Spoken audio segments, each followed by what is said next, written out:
guys, and welcome back to the Lazy Girls Kitchen. For those of you that are new, my name is Maggie and welcome. Today I'm going to share with you an updated version of my mashed potatoes. As much as I love the other version, I actually make those quite often.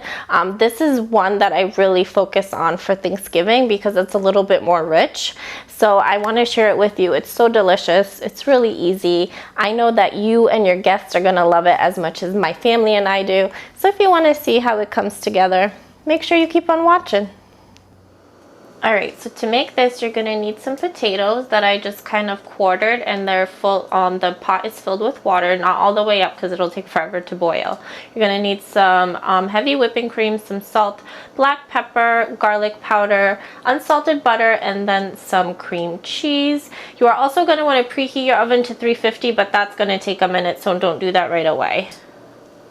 Okay, so the first thing we are going to do is we are going to boil our mashed potatoes. What I did was I just put it over high heat, bring it up to a boil, and let it cook until they're nice and tender. So the best trick for me is I take a fork. If it goes in nicely, I know they're done. If you feel any hardness, you got to keep going. But also, you need to salt them very generously, which I already did. Potatoes are kind of like pasta. They have no flavor if you don't give them salt. So that's a very, very, very crucial step. I'm going to let these cook for about 20 minutes, and then I'm going to meet you here so that we can continue. Alright, so at this point my potatoes have fully cooked through, so I'm going to mash them.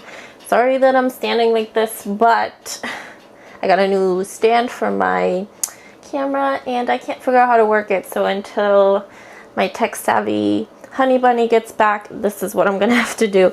So I'm going to show you the potatoes. These are super duper soft. So now I'm going to mash them. Let me bring you closer. So to mash these, I'm just using a regular, I don't know what this is called, a masher. Got no clue. Anyways, this is what I'm using. My mom used it. I use the same thing. To me, it works perfectly fine. It's really affordable, just a couple of dollars. And at this point, you're going to want to make sure that your oven is preheated to 350. I'm going to continue mashing, and when these are nice and smooth, I'm going to meet you here. Alright, this is good for me. So while these are still nice and hot, we're going to start to add everything in. So my butter actually melted quite a bit, so I'm going to add it in. And you know what they say, the more butter, the better. I'm all about that. I'm going to add in your cream cheese. You could have diced it up, make it easier to disperse, but that's totally fine. I'm going to start mixing this in. Add in my heavy cream. And that I do in stages because let me tell you, sometimes if you add too much, it gets really, really soggy. So remember, you can always add in, but you can't take away. So add in stages and see how creamy they are. If you need more, add more. I just want to show you the smoothness. Look at that. It's so creamy, but we're not done yet. We're going to add in our garlic powder and our black pepper. I would at this point taste it too, which I already did. So you're going to taste it. If you need more salt, you're going to add that now. If not, skip the salt.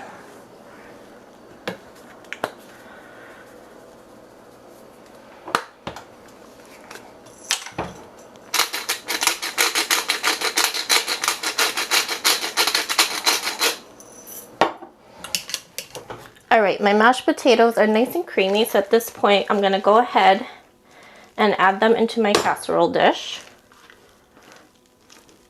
Oh, so delicious, and these smell so good. You guys have no idea. This is actually my favorite dish, and I'm going to tell you why. Growing up, all the leftover mashed potatoes that were left, my dad the next day would wake up early and he would make us mashed potatoes with scrambled eggs. And I know that sounds crazy, you guys, but I'm going to share it with you because I know you're going to love it as much as I do. The mashed potatoes get nice and crispy from frying them on the pan, and then add that egg to it, and it's like a match made in heaven, I promise you. So now what I'm going to do, one final step. So here are my potatoes. So one final step, I'm going to take some more additional unsalted butter.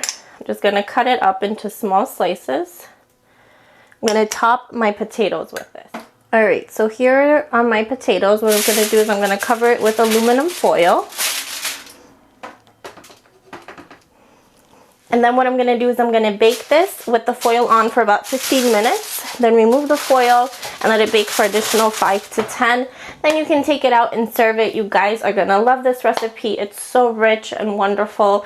It's definitely gonna make a big bang on your Thanksgiving table. So thanks so much for watching. Make sure to subscribe. Make sure to show me some love. And for the recipe, head to www.thelazygirlskitchen.com. I'll see you guys next time. Bye.